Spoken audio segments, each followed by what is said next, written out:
Next nine news में आपका बहुत बहुत स्वागत है। मैं हूं आपके साथ अबरारुल हक रहमान। मेरा खास प्रोग्राम मुद्दा आज का में फिर से एक बार राजस्थान की तरफ रुख करेंगे। दरअसल राजस्थान में इस समय पार्टी के तमाम बड़े वरिष्ठ नेता जो है वो इस फिराक में लगे हैं किसी भी तरीके से सचिन पायलट और अशोक गहलोत के बीच जो ये अदावत लगातार 2-2.5 वर्षों से चल रही है उसका अंत किया जाए। उसको लेकर के केसी वेणुगोपाल और कांग्रेस पार्टी के जो है बड़े नेताओं ने दिल्ली में एक बड़ी बैठक भी की और मीडिया कर्मियों से जब बात करने के लिए तमाम जब बाहर निकले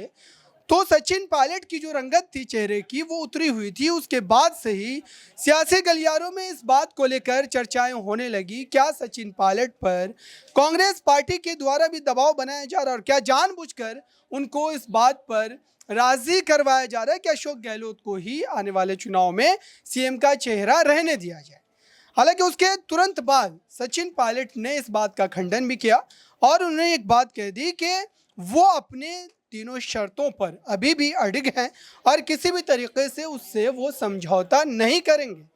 जनसंघर्ष यात्रा जब सचिन पायलट ने निकाली उस बीच उन्होंने कांग्रेस पार्टी को अल्टीमेटम दिया और 31 मई तक का समय दिया कि कांग्रेस पार्टी अगर इस पूरे मामले पर कोई हल तलाशती है तो ठीक है, वरना कोई वो अपना अलग कदम उठाएंगे, चाहे वो पार्टी के खिलाफ हो या पार्टी में रहते हुए अशोक गहलोत के नेतृत्व में चुनाव लड़ने की बात हो या फिर उनके साथ काम करने की बात हो। सचिन पायलट ने जो बातें कही है वो कांग्रेस पार्टी की जो है टेंशन को और ज़्यादा बढ़ा सकती है, वो भी ऐसे समय पर जब चुनाव मात्र 4-5 महीनों के अंतराल में होने हैं और इसको लेकर के ये कहा जा रहा है कि पार्टी फिर से एक बार जो है बड़ी बैठक कर सकती है। न्यूज़ रूम में बैठे तमाम सहयोगियों से इसी मुद्दे पर जो है चर्चा करेंगे और समझेंगे कि उनकी राय से, उनके नज़रिए से क्या वाकई राजस्थान में कांग्रेस पार्टी इस पूरे मामले का कोई हल जो है वो तलाशने में सफल हो पाएगी और क्या वाकई सचिन पायलट अशोक गहलोत का विवाद जो है वो ख़त्म हो पाएगा। मेरे साथ नाज़मीन मौजूद है। इस समय जो है कांग्रेस पार्टी जो है राजस्थान में इस बात के जो है दावे तो कर रही है कि दोनों ही नेताओं के बीच जो है तालमेल को बेहतर बनाने के लिए तमाम प्रयास किए जा रहे हैं, लेकिन जो है ये प्रयास करने की जब बात चल रही थी उसके ठीक बाद जो है सचिन पायलट इस पूरे मामले को जो सिरे से खारिज कर देते हैं, उन्होंने सीधे तौर पर कह दिया कि वो अपनी मांगों पर अड़िग है। तो इससे क्या माना जाए, क्या कांग्रेस पार्टी जो है इस बार विधानसभा चुनाव में बुरी तरीके से फंस चुकी है? देखिए, फँसना तो तय है क्योंकि यहाँ पर आप देखेंगे कि राजस्थान में कांग्रेस ने इसलिए ही कोशिश की थी ताकि चुनाव से पहले कहीं न कहीं ये कलह ख़त्म कर दें। यहाँ पर जो सचिन पायलट और अशोक गहलोत के बीच में तना-तनी चल रही है, इसको ख़त्म कर दें। इसी की वजह से बैठक भी की जाती है। मल्लिकार्जुन खड़गे मौजूद होते हैं, वो कहते हैं कि सचिन पायलट की बातों को माना जाएगा। लेकिन अगर बातों को माना गया होता तो यहाँ पर सचिन पायलट ऐसा रुख ना आज़माते। लेकिन सचिन पायलट का ऐसा कहना और अपनी शर्तों को रखना और ये कहना कि अभी भी वो यहाँ अपनी सरकार के खिलाफ हैं। देखा जाए तो वसुंधरा राजे के सरकार में जो भी भ्रष्टाचार हुआ उसी मुद्दे को उठाते हुए बार-बार एक ही बात बोलते हैं और अशोक गहलोत से नाराजगी साफ तौर पर जाहिर दिखाई देती है। तो ऐसे में देखा जाए जो कांग्रेस राजस्थान में विधानसभा चुनाव में सोच रही है कि जीत हासिल कर पाएगी, दोनों मिलकर चुनाव लड़ेंगे, लेकिन यहाँ पर ये साबित होता हुआ नजर आ रहा है कि अभी सचिन पायलट इतनी आसानी से मानने वालों में से नहीं है। बिल्कुल, सचिन पायलट ने इस बात को जो है दोहराने की कोशिश की है। वो इसी बात की ओर इशारा कर रहे हैं कि पार्टी भले ही इस पूरे मुद्दे पर अपने लिए एक जो है प्लेटफॉर्म तैयार कर रही है और कहीं न कहीं जनता को जो है ये समझा रही है कि दोनों नेताओं के बीच जो विवाद ख़त्म करवा दिया गया है और जो है चुनाव में दोनों एक साथ लड़ेंगे। मेरे साथ राहुल मौजूद है। जो है इसको लेकर के अगर देखा जाए जिस तरीके से हम लगातार खबरें कर रहे हैं, जो है राजस्थान में लगातार इस पूरे मुद्दे को लेकर ये कहा जा रहा है कि दोनों ही नेताओं के बीच का विवाद कांग्रेस पार्टी को जो है कई सीटों का जो है भारी नुकसान पहुंचा सकता है, क्योंकि सचिन पायलट के साथ एक बड़ा वोट बैंक है।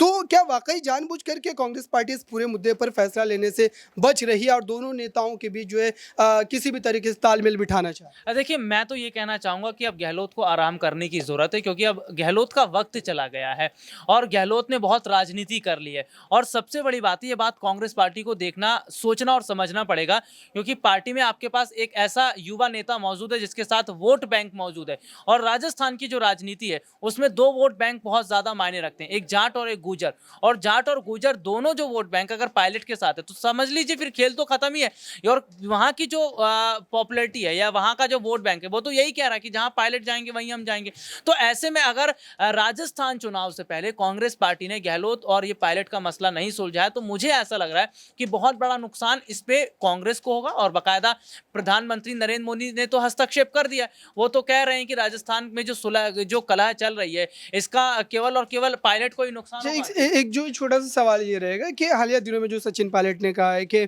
जो वो अपने शर्तों पर अड़े, जो 3 सूत्री मांग थी उनकी जनसंघर्ष यात्रा के दरमियान, तो इससे क्या माना जाए? क्या वो एक तरीके का इशारा कर रहे हैं कि कांग्रेस पार्टी अगर इस पर बजिद रही, अड़िग रही, तो वो कोई जो है बड़ा कदम भी उठा सकते हैं, पार्टी के खिलाफ भी जा? क्या ये एक तरीके से अल्टीमेटम है, धमकी? देखिए, एक बड़ा कदम सचिन पायलट ने उस वक्त उठाने की कोशिश की थी जब विधायकों का संख्या बल उनके साथ नहीं था, लेकिन अब इसलिए उठा रहे हैं क्योंकि विधायकों का संख्या बल भी है और वोट बैंक भी उनके साथ है। और देखिए, समझिएगा कि सचिन पायलट ने जो अभी जन संघर्ष यात्रा की, इस यात्रा का मतलब था कि मैं इस यात्रा में देखूं तो कितने लोग इकट्ठा हो सकते हैं, और लाखों की भीड़ ने बता दिया कि हम पायलट के साथ हैं, और इसी के आधार पर अब पायलट कह रहे हैं। और देखिए, अभी हाल ही में गहलोत और पायलट मुलाकात दिल्ली में करने आए थे, कांग्रेस से कह रही कि सुलह हो गई, लेकिन सुलह नहीं हुई है क्योंकि पायलट अपने फैसले पर अड़े गए, गहलोत जो है वो आगे जो है पायलट को बढ़ना नहीं देना चाहते। तो मुझे ऐसा लग रहा है कि कहीं ना कहीं इनका कांग्रेस का वो हाल ना हो जाए जो आपका मध्य प्रदेश में हुआ, जो आपका पंजाब में हुआ, और कांग्रेस पार्टी उस गलती को ना दोहराए। इसलिए कहीं ना कहीं गहलोत को आपको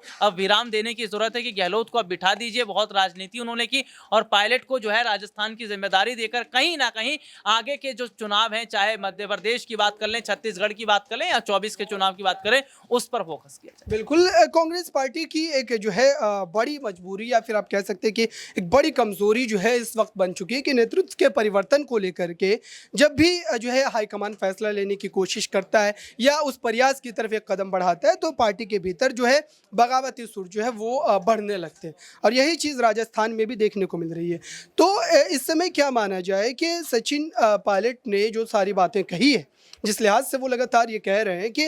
वो किसी भी हाल में जो है इन शर्तों से एक भी कदम पीछे हटने को तैयार नहीं है, तो क्या माना जाए? कांग्रेस पार्टी अब बिखरने वाली है, टूटने वाली है, कोई बड़ी टूट होने? देखिए, तीन डिमांड जो है सचिन पायलट की तरफ से रखी गई थी, लेकिन अब मुझे ऐसा लग रहा है कि अशोक गहलोत खुद ही सचिन पायलट को मुख्यमंत्री बनाना चाह रहे हैं, क्योंकि जिस तरीके की सुलह की बात कांग्रेस पार्टी कहती हुई नजर आ रही है, सचिन पायलट ने जो है वो पहले से ही ये अल्टीमेटम दे दिया था कि जब तक मुख्यमंत्री नहीं बनाया जाएगा तब तक वो पीछे हटने वालों में से नहीं है। तो साफ तौर पर ये देखा जा रहा है कि सचिन पायलट को कहीं ना कहीं मुख्यमंत्री बनाया जा सकता है कांग्रेस पार्टी की तरफ से, और अशोक गहलोत ने भी ये तय कर लिया है कि अगर सचिन पायलट मुख्यमंत्री बनते हैं तो इसमें कोई भी कुछ भी गलत नहीं है। मुझे ऐसा लग रहा है कि अशोक गहलोत खुद ही मुख्यमंत्री का पद जो है सचिन पायलट को सौंपेंगे, क्योंकि इसके अलावा कोई और विकल्प कांग्रेस पार्टी के पास अभी बचता हुआ नजर नहीं आ रहा है, क्योंकि राजस्थान में अब जल्द ही चुनाव है, और अगर ऐसा होता है तो सचिन पायलट की यहाँ पर बड़ी जीत होती हुई नजर आएगी। बिल्कुल, जो है इस पूरे मुद्दे को लेकर लगातार हम जो है आप तक खबरें पहुंचा रहे हैं, और जो हमारी नज़रें राजस्थान की सियासत पर बारीक ढंग से बनी हुई है। इस समय कांग्रेस पार्टी के जो है सलाहकार की बात करें या फिर कांग्रेस पार्टी के जो राजस्थान प्रभारी की बात करें, सुखजिंदर सिंह रंधावा, वो लगातार इस पूरे मामले को जो है हल करने में लगे हुए हैं, और इसको लेकर के दिल्ली या फिर जो है जयपुर में कई बड़ी बैठकें भी की गई है। तमाम जो है नेताओं को बैठा करके इस पूरे जो है मामले को हल करने का एक जो है प्रयास किया गया, लेकिन अब तक ये पूरा मामला जिसका तस जो है उस तरीके से बना हुआ है। अब देखते हैं कि आने वाले समय में विधानसभा चुनाव से पहले क्या कांग्रेस पार्टी की ये जो तमाम जो है काविश है वो रंग ला पाएगी, और क्या कांग्रेस पार्टी एक मत होकर के एक मंच पर आकर विधानसभा चुनाव में उतर पाएगी। इस खास रिपोर्ट में बस इतना ही। देखते रहिए ताज़ा तरीन खबरों के लिए नेक्स्ट 9 न्यूज़ को। धन्यवाद।